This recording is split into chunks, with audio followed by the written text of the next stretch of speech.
Hello there guys, today I wanted to show you something that not many people knew about. So for example, say you have the windows open, so I'll just open my windows.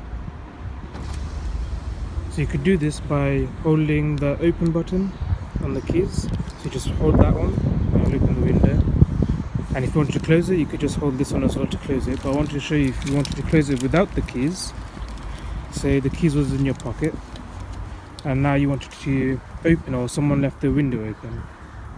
All you gotta do is on the door handle, so this is for cars with keyless go.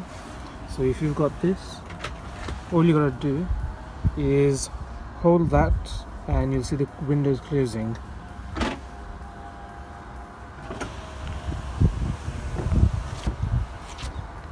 There you go, and the car's locked as well. So I thought I'd show you this little neat trick. Thank you for watching. Please like, share and subscribe.